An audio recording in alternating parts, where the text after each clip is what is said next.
Isara mo muna pansamantala ang accounting firm mo at alagaan mo ang nanay ko. Tungkulin ng manugang yan. Umalingaw-ngaw ang boses ng asawa ko sa pasilyo ng ospital. Maginaw, sa pasilyong iyon, noong Nobyembre, may iba pang mga kamag-anak ng pasyente sa paligid. Sabay-sabay silang napatingin sa akin. Sa sandaling iyon, naalala ko ang nangyari 5 buwan na ang nakararaan. Ang araw kung kailan mag-isa akong nanginginig sa labas ng operating room para sa liver transplant ng sarili kong ina. Nasaan ang asawa ko noon? Naglalaro ng golf kasama ang mga VIP clients niya. Ako ba ang doktor? Kapag nandoon ba ako sa ospital, bibilis ba ang paggaling niya? Ang malamig niyang boses ay sariwa pa rin sa isip ko. Tapos ngayon, dahil may spinal surgery ang biyenan ko, pinapasara niya ang opisina ko para maging bantay sa ospital? Napangiti ako. Nagbubulungan na ang mga tao sa paligid pero wala akong pakialam. Kinuha ko ang isang brown envelope sa bag ko at ibinato iyon sa dibdib ng asawa ko. Umangkin kayo ng private nurse gamit ang inutang mong pera. Di ba sabi mo noong nag-go-golf ka, wala namang magbabago kahit nandoon ako?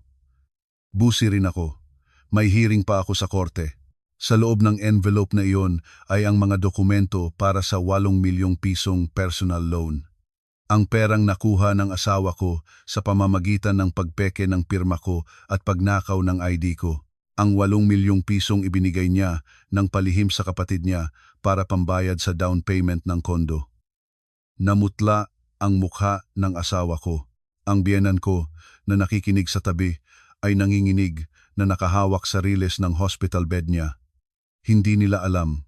Hindi nila alam kung ano ang kayang buuin ng isang certified public accountant sa loob ng 3 buwan. Ang listahan ng mga gastusin na hanggang sentimo ay inilista nila para pahirapan ang manugang nila. Hindi nila alam na iyon din ang mismong ebidensyang magpapabagsak sa pamilya nila. Ako nga pala si Maria Clara Santos. May-ari ako ng isang accounting at tax consulting firm sa Makati. 39 anyos na ako. At naniniwala akong ang paghawak ng numero ang bokasyon ko sa buhay. Hindi nagsisinungaling ang mga numero, pero ng araw na iyon, ang mga numerong nasa harapan ko ay parang kutsilyong tumatarak sa puso ko. Abril 22, 22/4, alas 7 ng umaga sa waiting area ng Transplant Center ng St. Luke's Medical Center, Global City. Habang nasa harap ko ang surgical consent form, nanginginig ang kamay kong may hawak na ballpen at hindi ako makapirma. Stage 4 liver cirrhosis ang nanay ko at kailangan niya ng transplant.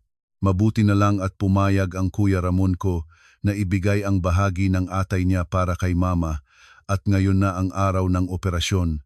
Kamag-anak po ni Aling Rosa. Tawag ng nurse. Dahilan para iangat ko ang aking paningin. May iba pang mga pamilya sa waiting area. May mga pasyenteng kasama ang asawa at mga anak na sama-samang naghihintay. Pero ako, mag-isa lang. Kinuha ko ang cellphone ko at tinawagan ang asawa ko, si Jose Ricardo Jorich Mendoza, isang partner lawyer sa isang malaking law firm sa BGC. Matagal bago niya sinagot. Hello Jorich, nasaan ka na? Magsisimula na ang operasyon ni Mama. Clara, tungkol dyan. Mabilis ang pananalita ng asawa ko. Parang nagmamadali. May bigla ang golf schedule ako ngayong umaga kasama ang mga VIP clients ng firm. Alam mo naman kung gaano kalaki ang kasong ito. Hindi ako pwedeng mawala. Hindi ako makapaniwala sa narinig ko. Malinaw ang usapan namin na pupunta siya bago ang operasyon, tapos golf, habang ang nanay ko ay isasalang sa operating table sa mga oras na ito. Jorich, nangako kang pupunta ka bago ang operasyon. Ako ba ang doktor? Kapag nandoon ba ako sa ospital, bibilis ba ang paggaling niya?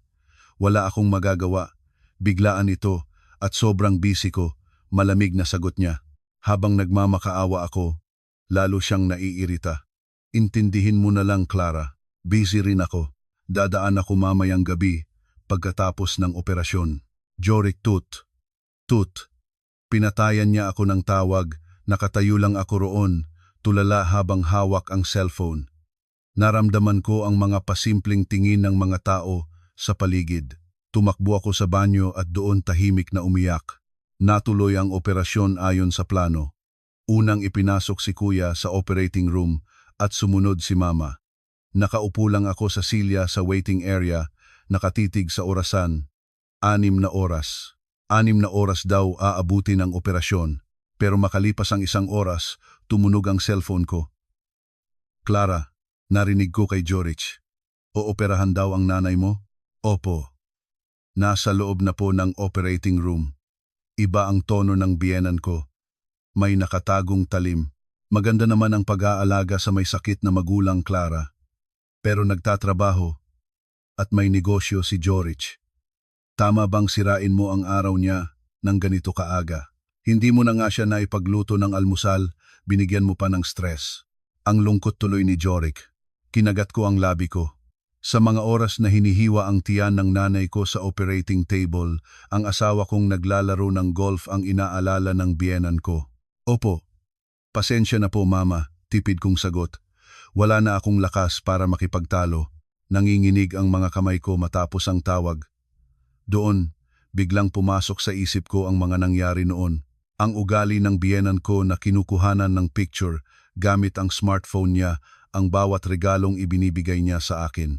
Tuwing Pasko o birthday, kapag binibigyan niya ako ng damit o bag, sasabihin niya, "Alam mo ba kung magkano yan?" Sabay picture sa price tag. Akala ko noong una, gusto niya lang ng remembrance. Pero noong nakaraang Pasko, aksidente kong nakita sa kwarto ng biyenan ko sa bahay nila sa Antipolo.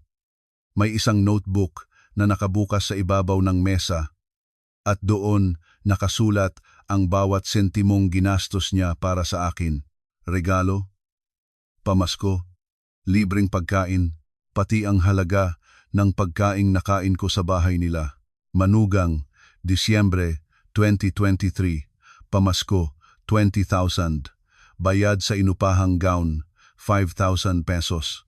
Libreng dinner, 8,450 pesos. Bilang isang CPA, nasanay sa numero, kinilabutan ako sa sobrang detalyado nito. Doon ko napagtanto, hindi ito simpleng listahan ng pamilya. Ito ay paraan ng pagkontrol at pangongolekta ng ebidensya laban sa akin. Pang-4 na oras na ng operasyon. Nakaupo ako sa sulok umiinom ng kape. Ang ibang pamilya ay naghahalinhinan sa pagbabantay, pero ako, mag-isa pa rin.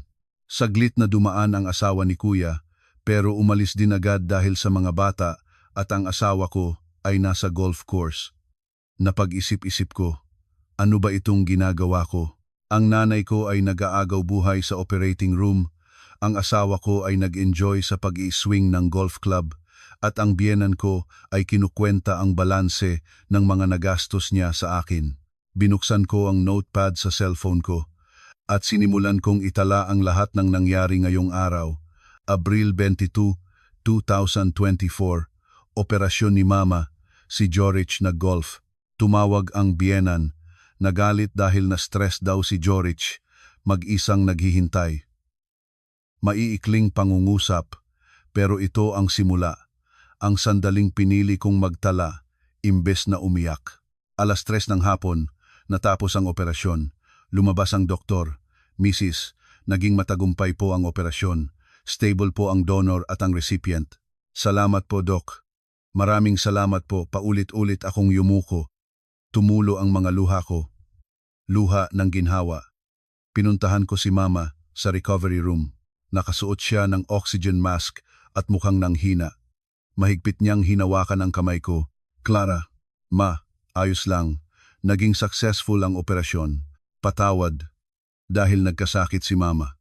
Ano ba yung sinasabi mo, Ma? Wala kang kasalanan. Pumikit si Mama. Matagal akong nakaupo roon. Hawak ang kamay niya. Maya-maya, tumunog ang cellphone ko. Ang asawa ko, tapos na ang operasyon? Oo, kakatapos lang. Mabuti naman. Tapos na rin akong mag-golf. May dinner meeting pa kami mamaya kaya gagabihin ako. Umuwi ka na lang sa bahay. Sige. Wala na akong ibang sinabi. Binaba na rin niya ang linya. Nang gabing iyon, natulog ako sa upuan ng ospital. Hindi ko kayang iwan si Mama. Binigyan ako ng kumot ng isang nurse. Magpahinga po muna kayo, ma'am. Salamat. Ipinikit ko ang aking mga mata, pero hindi ako makatulog. Puro numero ang umiikot sa isip ko. Ang sentimong listahan ng biyenan ko, ang VIP golf expenses ng asawa ko, at ang mga perang kinita ko na dahan-dahang napupunta sa pamilya niya. Tapos, bigla kong naalala, may kakaiba sa ayos ng drawer kung saan nakatago ang mga valid IDs, passport at bank tokens ko sa bahay. Ilang araw na ang nakararaan, pagbukas ko ng drawer, napansin kong medyo nag-iba ang pwesto ng pouch ko. Naisip ko noon, baka nakalimutan ko lang kung paano ko inayos. Pero bilang isang auditor, malakas ang kutob ko. Binuksan ko ang banking app ko sa cellphone. Tiningnan ko ang bawat tab at sinuri ang mga notification. Isang pamilyar pero nakakagulat na text ang nakita ko sa messages. Notice of personal loan disbursement. Kumabog ang dibdib ko. Loan? Kailanman ay hindi ako umutang ng ganito kalaki. Inisip kong baka business loan ito para sa firm, pero nakapangalan ito sa personal account ko. Kinabukasan, eksaktong 9:00 ng umaga, tumawag ako sa customer service ng bangko. Ma'am, ayon po sa record namin, may na-approve at na-disburse po na personal loan sa pangalan ninyo noong Abril 15. Magkano po? 8 million pesos po. Muntik ko nang mabitawan ang telepono. 8 milyon. Kailan ako umutang ng 8 milyon? Ma'am, nag-submit po kayo ng kopya ng PRC ID at passport ninyo kasama ang application form at na-verify po ito via OTP at e-signature mula sa registered mobile number ninyo. Wala po akong ginagawang ganyan. Kung ganun po, kailangan niyo pong pumunta sa branch para formal na mag-file ng dispute. Nang hina ang mga tuhod ko, napaupo ako sa bench ng pasilyo, nawala ako sa sarili at doon, sa ilalim ng malamig na ilaw ng ospital, naging malinaw ang lahat. Ang araw na naiba ang pwesto ng mga ID ko yon, ang araw na maagang umuwi ang asawa ko, at naalala ko rin, ilang araw bago iyon, narinig kong may kausap siya sa telepono. Ang kapatid niyang si Sofia, umiiyak at humihingi ng tulong para sa down payment ng kukunin nitong kondo sa Ortigas. Nanginginig ang kamay kong binuksan muli ang notepad sa cellphone ko at isinulat ko, IDs, 1 million loan, kailangan i-verify. Tahimik ang pasilyo ng ospital. Pero sa loob-loob ko, may nagsisimulang magliyab. Pinunasan ko ang mga luha ko at bumalik sa kwarto ni Mama. Mahimbing pa rin siyang natutulog. Hinawakan ko ang kamay niya. Ma, ayos lang ako. Ako ang bahala at ipinangako ko sa sarili ko. Hindi na ako iiyak. Ngayon pa lang magsisimula ang laban. Lumipas ang 2 linggo. Mabilis ang naging paggaling ni Mama at nakalabas na rin ng ospital si Kuya.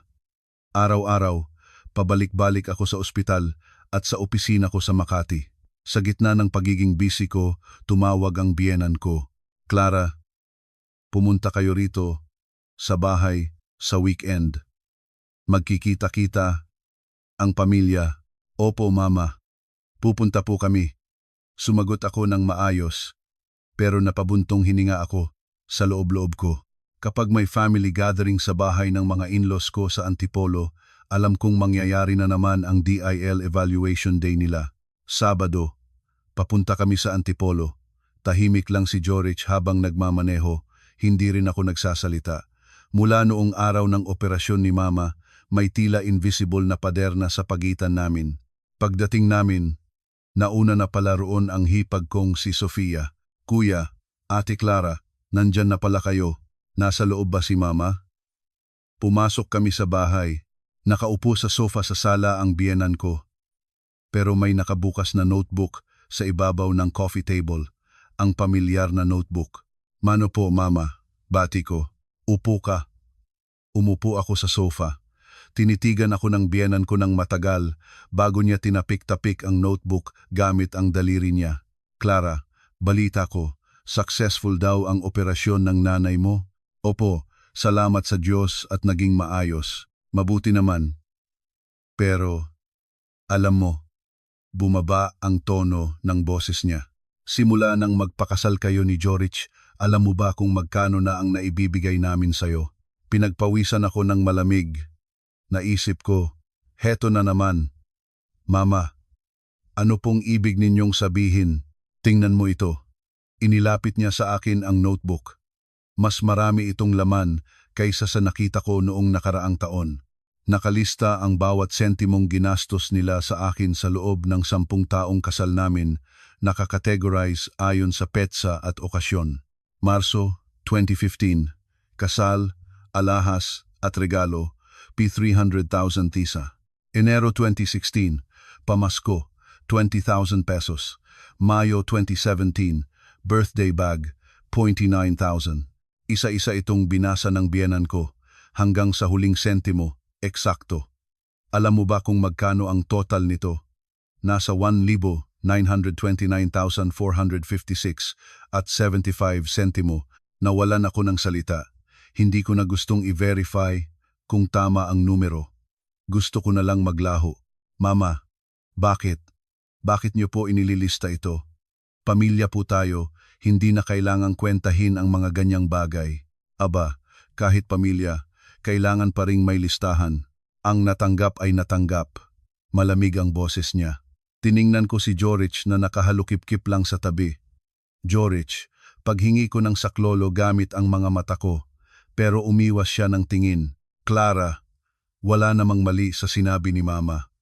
Totoo namang galing sa pamilya namin ang mga yan, sabi ng asawa ko. Hindi ako makapaniwala.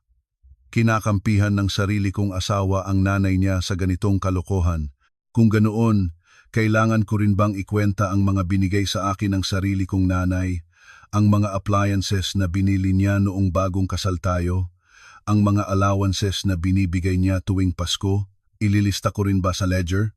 Nanginginig ang boses ko. Hindi sa galit, kundi sa frustration. Iba ang pamilya mo sa pamilya namin. At isa pa, Clara, manugang ka namin. Natural lang na ilista namin ang mga gastos sa manugang, kampanteng sagot ng biyenan ko na parang ito na ang pinakatamang bagay sa mundo. Sumingit ang hipag kong si Sofia. Ate Clara, huwag niyo namang sagutin ng ganyan si Mama. Nagtatampo lang yan. Intindihin niyo na lang, pamilya tayo. Sa pamilya, dapat nagbibigayan at nagpaparaya. Malambing ang boses ni Sofia, pero ang tingin niya sa akin ay tila nang iinsulto. Sinusubukan niya akong idikdik. Nanahimik na lang ako. Alam kong walang patutunguhan ang pakikipagtalo. Sa bahay na ito, hindi ako pamilya. Isa lang akong outsider na tinatawag na manugang. Oras na ng tanghalian. Puno ng pagkain ng hapag. Kumain ako, pero parang may nakabara sa lalamunan ko. Clara, kumain ka ng marami. Masarap ang luto ko, di ba? Tumango na lang ako. Opo, masarap. Ah, siya nga pala. Ibinaba ng biyenan ko ang kutsara niya. Si Sofia, may problema. Gusto niyang lumipat sa kondo sa Ortigas, pero kulang ang pera niya pang down payment at advance. Napatingin ako kay Sofia. Nakayuko siya at mukhang malungkot. Sobrang mahal na kasi ng real estate ngayon. Kailangan ko pa ng 2 million pesos. Wala pa akong ganoong ipon. Nanginginig pa ang boses ni Sofia na parang aping-api. Kaya Jorich, baka naman pwedeng tulungan mo ang kapatid mo? Baling ng biyenan ko kay Jorik. Tahimik muna si Jorich bago sumagot. Mama, alam niyo namang busy ako sa firm ngayon. May malaking kaso akong hinahawakan. Titingnan ko kapag naayos na. Sige, pero wag masyadong matagal. Nagmamadali si Sofia. Kinukwenta ko sa isip ko. 2 milyong piso para sa kondo ng hipag ko. Tapos, naalala ko ang 8 milyon pesos na loan na nadiskubre ko kamakailan. Wag mong sabihin, kinutuban ako ng masama. Pero dahil wala pa akong ebidensya, nanahimik ako. Pagkatapos kumain, naghugas ako ng pinggan sa kusina.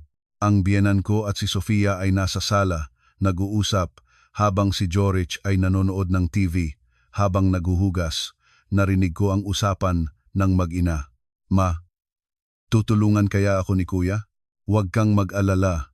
Susunod yon sa akin. At saka, may pera rin naman ang ate Clara mo. May accounting firm siya sa Makati. Siguradong kumikita. Yon ng malaki. Pagsamahin na lang nila ni Jorik ang pera nila. Natigilan ako sa paghuhugas. Gagamitin ang pera ko para sa kondo ng kapatid niya nang walang paalam sa akin. Paano kung magalit si Ate Clara? Kahit magalit siya, wala siyang magagawa. Tungkulin ng manugang na tulungan ang pamilya ng asawa niya. Di ba? Tama po kayo, ma. Nagtawanan ang dalawa. Pinatay ko ang gripo at pinunasan ang mga kamay ko. Nanginginig ang mga ito. Nang gabing iyon, tahimik lang kami sa sasakyan pauwi. Nakatingin lang ako sa labas ng bintana habang nag-iisip. Puro numero ang nasa utak ko. Ang 1,929,456.75 pinsings na listahan, ang 1 million loan, ang 2 million para sa kondo. Bilang isang CPA, unti-unti ko nang nakikita ang koneksyon ng mga numerong ito. Pagdating sa bahay, habang naliligo si Jorich, dumiretso ako sa study room at binuksan ang computer. Naglogin ako sa banking app ko. Petsa ng pag-aproba ng loan, Abril 15. Kailan iyon? Tiningnan ko ang kalendaryo. 1 linggo bago ang operasyon ni Mama. Noong mga panahong abalang-abala ako sa pag-aasikaso sa ospital, tiningnan ko ang detalye ng loan. Personal consumption ang purpose pero hindi pumasok sa account ko ang pera. Saan napunta? Kinuha ko ang account number kung saan ito na i-transfer. Kinabukasan, babalik ako sa bangko. Kinagabihan, hindi ako makatulog. Ang lakas ng hilik ng asawa ko sa tabi ko. Tinitigan ko ang mukha niya. Totoo ba talaga ang ginawa mo? Gusto ko siyang tanungin pero hindi ko maibuka ang bibig ko. Kung totoo man, ano ang gagawin ko? Kinuha ko ang cellphone ko at nag-type sa notepad. Listahan ni Mama, 1,929,456.75.7. Kondo ni Sofia, kailangan P2M. Loan, P8M pesos. Posibleng konektado. Kailangan ng ebidensya. Sanay akong mag-imbestiga at magkonekta ng mga numero dahil sa trabaho ko. At doon ko na-realize, ang listahan ng biyenan ko ay hindi lang simpleng kwentahan ng gastusin. Ito ay paraan para pagtakpan ang krimen nila. Ang logic nila, binigyan ka namin ng ganito kalaki, kaya karapatan naming gamitin ang pera mo. Gagamitin nila itong dahilan para i-justify ang pagnanakaw sa identity ko. Ipinikit ko ang aking mga mata at nagkumot. Pero, gising na gising ang diwa ko. Ang mga numero, mga pagdududa at takot ay naghahalo sa isip ko.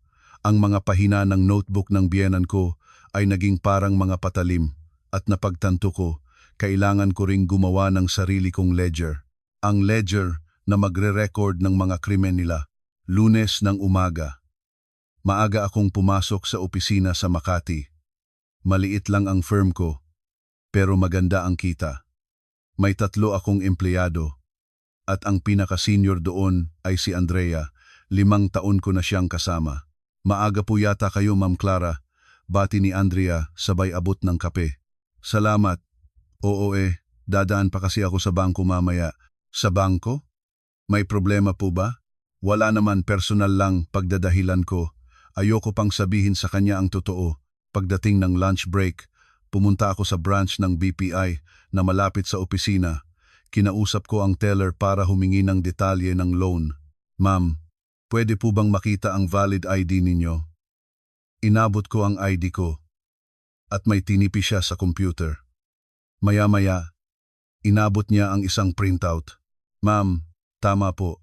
Na-disburse po ang 8 million pesos na personal loan noong Abril 15. Pwede ko po bang malaman kung saang account pumasok ang pera?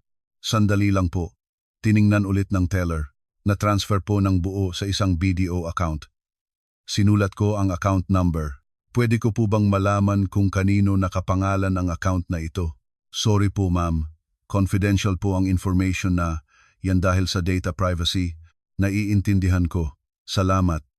Lumabas ako ng bangko pero hindi ako sumuko. Hanggat may account number, kayang-kayang alamin kung sino ang may-ari. Bilang isang tax consultant, araw-araw akong humaharap sa bank statements ng mga kliyente, alam ko ang kalakaran. At nang mag-verify ako gamit ang online bank transfer preview, muntik na akong himatayin. Account name, Sofia Mendoza. Ang hipag ko, Ang buong 1 million na inutang gamit ang pangalan ko, dumiretso sa bank account ng hipag ko. Napaupo ako sa silya sa opisina. Nanginginig ako. Kumpirmado na. Ninakaw ng asawa ko ang identity ko. Pineke ang pirma ko para bigyan ng pera ang kapatid niya. Krimen ito. Isang malinaw na krimen. Ipinikit ko ang aking mga mata. Galit ako pero natatakot. Isang abogado, isang partner sa law firm na nagpapatupad ng batas, nilabag ang mismong batas, at ang taong iyon ay ang sarili kong asawa. Binuksan ko ang computer ko at gumawa ng bagong Excel file. Ang pangalan ng file, Ebidensya, XLSX. Isa-isa kong itinip, date of loan. Abril 15, 2024, amount, 8 million. Beneficiary, Sofia Mendoza. Suspected forgery, OTP hijack. Sa pagitan ng Abril 12 at 14. Ini-scan ko rin ang printout mula sa bangko at inattach sa file. Makalipas ang isang linggo, hinalughog ko ang buong bahay pagkaalis ni Jorich papuntang BGC. Binuksan ko ang drawer ng mga documents. Naroon pa rin ang PRC ID at passport ko, pero napansin ko na medyo magulo ang mga papel sa ilalim nito. Kinuha ko ang cellphone ko at pinicturan. Habang nililigpit ko ito, biglang bumukas ang front door. Nagulat ako. Bumalik ang asawa ko. Jorich, bakit ka bumalik? May nakalimutan akong papeles. Anong ginagawa mo diyan? Tumalim ang tingin ni Jorich. Mabilis kong isinara ang drawer. Wala, tiningnan ko lang yung passport ko. Baka kailanganin ko for verification sa opisina. Nagsinungaling ako. Tiningnan niya ako ng may pagdududa, pero hindi na siya nagtanong. Kinuha niya ang folder at umalis ulit. Pagkasara ng pinto, nakahinga ako ng maluwag. Muntik na ako roon. Kinagabihan, nang makatulog na si Jorich, palihim akong pumunta sa study room. Nandoon ang laptop niya. Dahil alam ko ang password, nabuksan ko ito. Hinalungkat ko ang mga documents niya at nahanap ko rin isang soft copy ng contract to sell at lease agreement para sa kondo ni Sofia. Ang petsa ng bayad, Abril, Yumbili. 5 araw matapos ma-approve ang loan ko. Kinopya ko ang file sa isang USB flash drive. Pagbalik ko sa kwarto, mahimbing pa ring natutulog si Jorich. Tiningnan ko ang mukha niya. Payapa. Paano mo nagawa sa akin ito? Tanong ko sa isip ko. Kinabukasan sa opisina, napansin ako ni Andrea. Ma'am Clara, may problema po ba kayo? Ang putla nyo. Ma'am, wala. Okay lang ako. May problema po ba sa pamilya ninyo? Bigla akong naging alerto. Bakit niya tinatanong? Bakit mo naisip yan? Wala po. Napansin ko kasi panay ang check niyo sa mga bank records at spreadsheets. Naisip ko, nakikialam ba si Andrea sa ginagawa ko sa computer? Andrea, tinitingnan mo ba ang computer ko? Naku, hindi po. Pasensya na po, nadaanan ko lang at nakita ang screen. Nagmamadali siyang humingi ng tawad. Pero naiwan ang pagdududa sa akin. Mula noon, lagi ko nang tinatakpan ang screen ko kapag gumagawa. Makalipas ang ilang araw, dumating ang isang sulat mula sa bangko sa bahay namin. Billing statement para sa personal loan. Ang buwanang interes, P30,000 beyo. Dala ang sulat, nilapitan ko si Jorich na nanonood ng TV. Jorich, ano ito? Ano yan? Tumingin siya sa papel. Kailan ako umutang ng 8 milyon? Nanigas ang mukha niya. Nagkaroon ng mahabang katahimikan. Para yan sa opisina. Para sa opisina? Loan sa pangalan ko, para sa opisina. Clara, huwag kang mag-iskandalo. Ipapaliwanag ko. Sige, magpaliwanag ka. Humalukip-kip ako. Napabuntong hininga siya. Kailangan kasi ni Sofia ng pera para sa kondo niya. Hindi ma-approve ang loan niya dahil pangit ang credit score niya. Kaya ginamit ko ang pangalan mo para makautang. Nang walang paalam sa akin, magpapaalam sana ako. Kaya lang busy ka noon sa nanay mo sa ospital kaya naisip ko, sasabihin ko na lang sa'yo pagkatapos. Pagkatapos, 2 buwan na ang nakalipas. Tumaas ang boses ko. Nainis din si Jorich. Bakit ba ang damot mo? Tinulungan lang natin ang pamilya ko. Pamilya?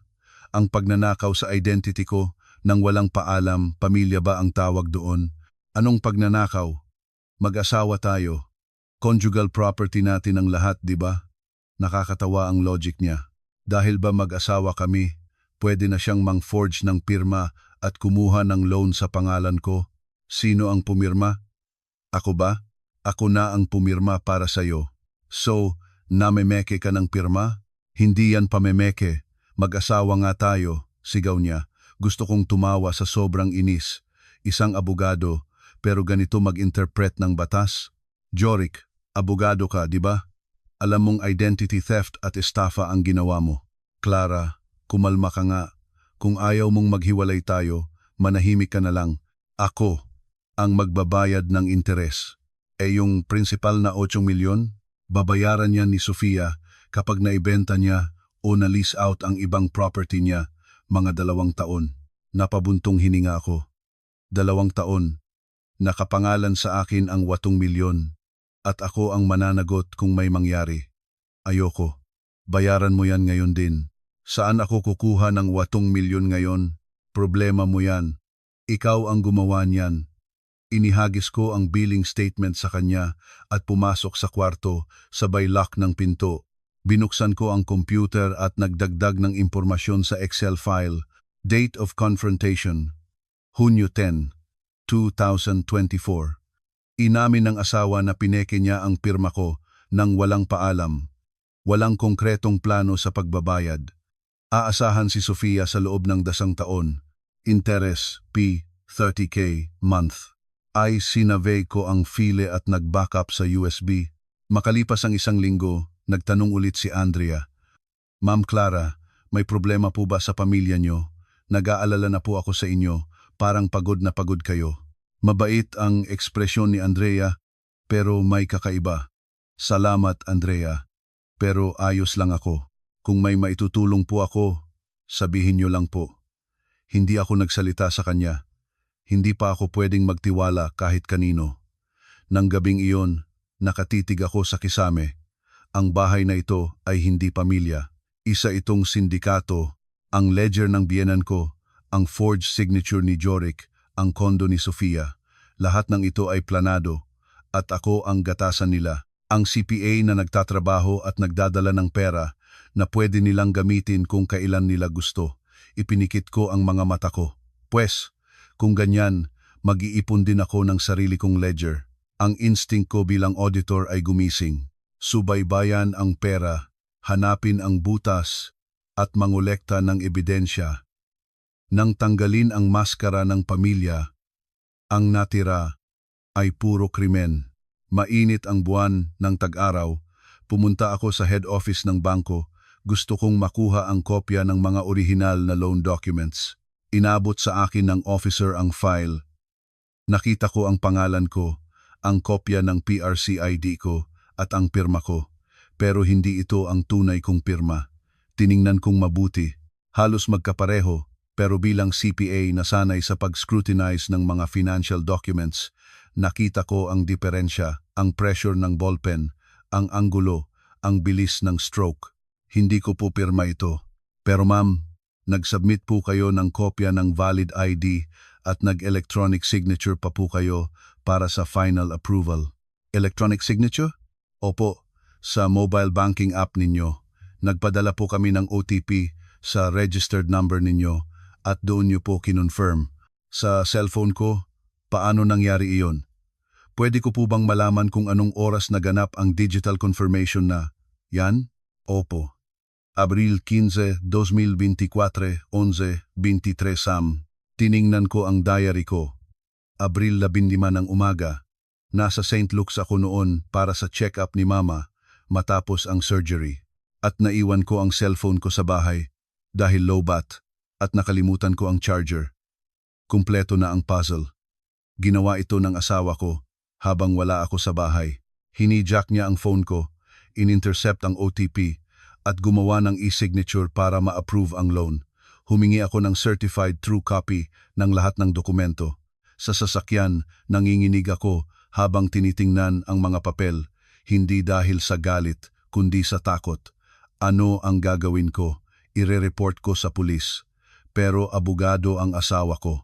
Kapag nalaman niya, babaligtarin niya ang sitwasyon at baka ako pa ang lumabas na kasabwat pag-uwi ko. Nandyan na si Jorich.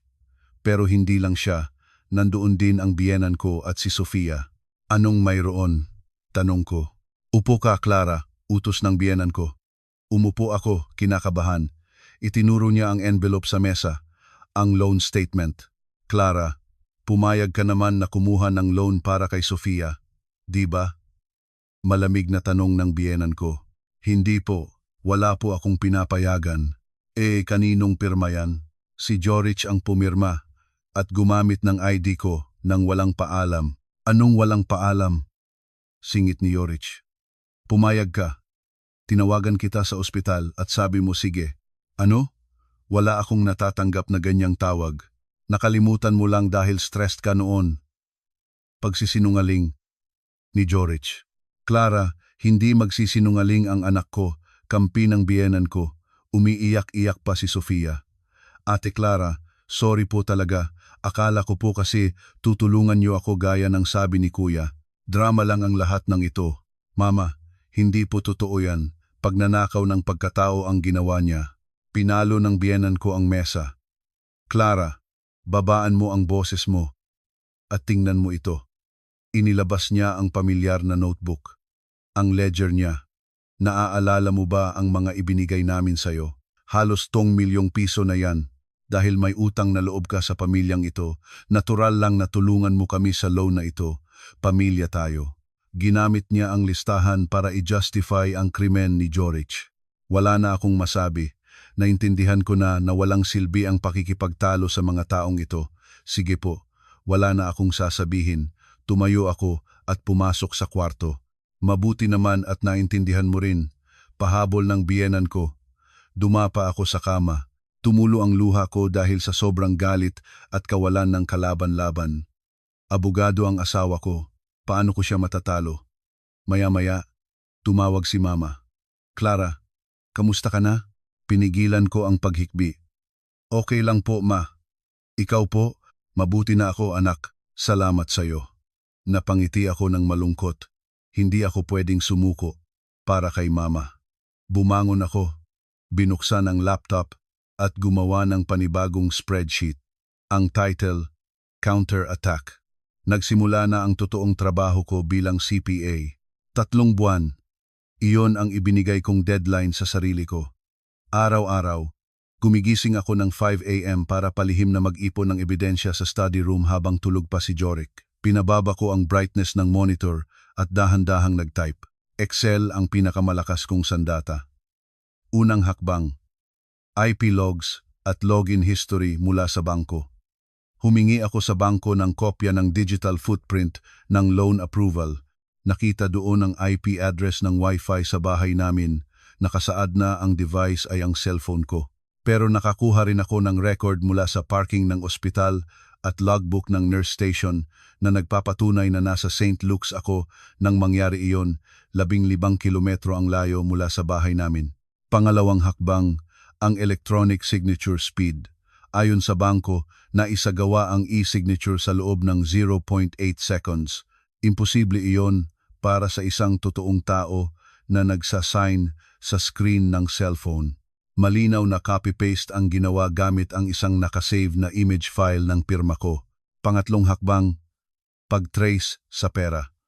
Pumasok ang 8M sa account ko at wala pang 1 minuto na transfer ang buong amount sa BDO account ni Sofia. Walang duda na planado ito. In-save ko ang lahat sa 3 magkakaibang cloud drives. Oktubre.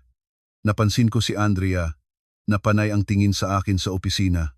Ma'am Clara, gusto niyo po ba akong tumulong sa inaayos ninyong files? Baka gusto niyo i-backup ko? Nagduda ako. Pag-uwi ko ng bahay, sinalubong ako ni Jorich. Clara, mag-usap nga tayo. Anong ginagawa mo? Bakit panay ang hingi mo ng digital footprint sa bangko? Kinabahan ako. Paano niya nalaman? Bakit? Masama bang i-check ang sarili kong bank account? Alam ko kung anong binabalak mo. Nag-iipon ka ng ebidensya laban sa akin, pero subukan mo akong ireklamo. Titingnan natin kung sino ang masisira. Abogado ako, Clara. Kaya kong baliktarin ang lahat sa korte. At may notebook si Mama. Yung utang na loob mo sa pamilya namin, sisingilin namin yon. Ngumiti ako. Sige, magkita tayo sa korte. Abogado ka, CPA ako. Tingnan natin kung sino ang mas magaling sa numero. Kinabukasan sa opisina, maaga kong binuksan ang computer ko. Tiningnan ko ang recent files. Ang file na Ebidensya XLSX ay nabuksan kagabi ng 11:47 p.m. Tiningnan ko si Andrea. Namumutla siya. Andrea, binuksan mo ba ang computer ko kagabi? Hindi po, aksidente lang. Aksidente? May password yon, Andrea. Sinong nag-utos sa'yo? Si Jorich ba? Napayuko siya at umiyak. Sorry po, Ma'am Clara. Si Attorney Mendoza po. May utang po kasi ako sa kanya na 1,000,000 piso. Sabi niya tatanggalin niya ang interes kung ispiyahin ko kayo at ibigay ko sa kanya ang mga files ninyo. Natawa ako. Inasahan ko na ito. Kaya nga ang file na binuksan ni Andrea ay isang decoy file o peking file na naglalaman ng mga mahihinang ebidensya. Ang totoong ebidensya ay nakatago sa ibang cloud storage na walang nakakaalam. Andrea, tapos na. Alam ko na ang ginagawa mo. Pinaalis ko siya. Nobyembre. Pumunta ako sa head office ng BPI sa Makati para mag-file ng formal na reklamo sa Internal Audit Department. Mahirap sana, pero dahil kumpleto ako sa forensic accounting evidence, kinawilihan ito ng audit manager, si Carlos Dalisay. Miss Clara, kumpleto ito. Para na rin kaming gumawa ng audit report, manghang sabi ni Carlos. Ito ay malinaw na internal control failure sa branch level at matinding fraud. Matutulungan niyo po ba ako? Oh, at may sasabihin ako sa iyo. Hindi ito ang unang beses na ginawa ito ni Attorney Mendoza. 2 taon na ang nakararaan, sinubukan niyang ipang-collateral ang bahay ng nanay niya gamit ang peking pirma pero naharang ng system namin. At 3 taon na ang nakararaan, sinubukan din niyang ikuha ng credit card ang kapatid niya gamit ang ibang identity. Gumuho ang mundo ko pero at the same time, nabuhayan ako ng loob. Recidivist ang asawa ko. Salamat po, Sir Carlos. Ngayon, hindi na ako nag-iisa sa laban. Katapusan ng Nobyembre, tumawag ang biyenan ko. Clara, nasa ospital ako. Lumala ang slip disc ko kaya kailangan kong magpa-spinal surgery. Kinagabihan, kinausap ako ni Jorich. Clara, sa susunod na linggo ang operasyon ni Mama. Gusto ko, ikaw ang magbantay sa kanya sa ospital. Isara mo muna ang accounting firm mo. Hindi ako makapaniwala sa kapal ng mukha niya. Noong inooperahan ang nanay ko, nag-golf ka. Tapos ngayon papabantayin mo ako? Iba naman yon. Tungkulin ng manugang yan, sigaw niya. Kung kailangan niyo ng magbabantay, kumuha kayo ng private nurse. Ayoko. Umalis ako papuntang kwarto. Araw ng operasyon ng biyenan ko. Pumasok ako sa opisina. Panay ang tawag ni Jorich pero hindi ko sinasagot. Pagsapit ng gabi, umuwi ako at nakita ko si Jorich at Sofia sa sala. Ate Clara, ang sama mo. Naoperahan ang nanay natin tapos wala ka man lang. Bakit hindi kayo kumuha ng private nurse? Sagot ko habang umiinom ng tubig. Busy ka ba talaga sa opisina mo? Galit na sigaw ni Jorich. Oo, naghahanda ako para sa korte. Kaso para sa annulment, legal separation at estafa. Namutla si Jorich. Nababaliw ka na ba? May ebidensya ako. Identity theft, forged signature at bank fraud. Tapos na ang audit ng bangko. Malapit ka nang makatanggap ng subpina. Kinuha ko ang brown envelope sa bag ko. Pero bago yan, dadaan muna ako sa ospital. Ibibigay ko ito sa nanay mo. Ang buong kopya kung paano mo ginamit ang pangalan ko para ibili ng kondo ang kapatid mo. Nangutang ka para sa pamilya mo, sige, sabihin mo sa nanay mo na ibenta ang bahay niyo para bayaran ang 8 milyon ko. Tulala silang magkapatid habang palabas ako ng bahay. Pagdating ko sa ospital, iniabot ko ang envelope sa biyenan kong nagpapahinga. Nakita niya ang lahat ng resibo at katibayan na inilipat sa kapatid ni Jorich ang 8 milyon na nakaloan sa pangalan ko. Bakit mo ipinapakita ito sa akin? Nanginginig niyang tanong. Mama, di ba mahilig kayong magkwenta gamit ang ledger ninyo? Kwentahin niyo na rin yan. Ibayad niyo yung private nurse gamit ang inutang ni Jorich. Lumabas ako ng ospital nang magaan ang pakiramdam. Nagkita rin kami ni Carlos Dalisay, doon na nagkataong bumisita sa isang kamag-anak. Binalita niya na ipapasa na nila ang kaso sa pulisya at sa law firm ni Jorich. Disyembre, ipinatawag ako sa law firm ni Jorich sa BGC. Humarap ako sa ethics committee. Ipinakita sa akin ng head ng committee, si Attorney Domingo, na iniimbestigahan na nila si Jorich. Miss Clara, base sa bangko at sa investigasyon namin, sistematiko ang pagnanakaw ng asawa mo at ang ledger ng biyenan mo. Ginamit iyon ni Jorich bilang justification sa pagnanakaw. Kunwari, dahil marami silang nagastos sa'yo, may karapatan silang nakawin ang identity mo para kumuha ng pera. Biglang bumukas ang pinto at pumasok si Jorich, galit na galit. Kasinungalingan lahat yan. Gawa-gawa lang yan ng asawa ko. Humarap ako sa kanya. Jorich, tumawag sa akin si Andrea kanina. Pumunta na siya sa presinto at inamin niyang binayaran mo siya ng 1 milyon para ispiyahin ako at magnakaw ng files ko. Tapos na ang laban mo. Namuti ang mukha ni Jorich. Jorich, magkita na lang tayo sa korte. Tumalikod na ako at umalis. Sa labas ng BGC, naramdaman ko ang matinding kalayaan. Pebrero 2025. Lumabas ang desisyon ng korte. Granted ang annulment at legal separation. Babayaran niya ako ng 4 million pesos bilang moral damages, hati kami sa properties, at obligasyon niyang bayaran ang 8 milyon na inutang niya sa bangko. Na-dismiss din siya sa law firm at sinuspinde ng IBP ang lisensya niya sa pagiging abogado. Dahil wala ng trabaho si Jorich, hindi na nila mabayaran ang kondo ni Sofia sa Ortigas kaya napaalis ito at nakuha ng bangko.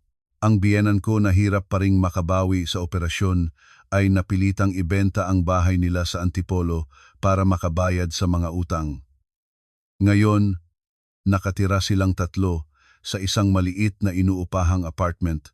Samantala, lumago ang accounting firm ko dahil nakilala ako bilang CPA na nanalo sa korte gamit ang forensic accounting. Bumili ako ng magandang kondo sa Quezon City at doon kami nakatira ni Mama. Isang araw, may dumating na package sa bahay. Ang notebook, ang ledger ni Doña Elena na may kasamang maliit na papel. Clara, ibinabalik ko na ito sa iyo. Mas magagamit mo ito. Ito na ang kanilang pag-amin ng pagkatalo. Enero 2026. Umuulan ng mahina sa labas ng opisina ko sa Makati. Tumunog ang cellphone ko. Isang unknown number. Hello Clara. Si Jorich ito. Nanginginig ang boses niya. Gusto ko lang bumati ng Happy New Year at mag-sorry. Alam kong wala na akong karapatan pero nagsisisi na ako. Matagal akong nanahimik bago sumagot. Jorich, hindi kita pinapatawad pero hindi na rin kita kinamumuhian. Masyadong mahalaga ang oras ko para sayangin ko sa galit sa'yo. Buhay mo na yan. Okay. At Jorich, pahabol ko. Ako ang magaling sa kwentahan.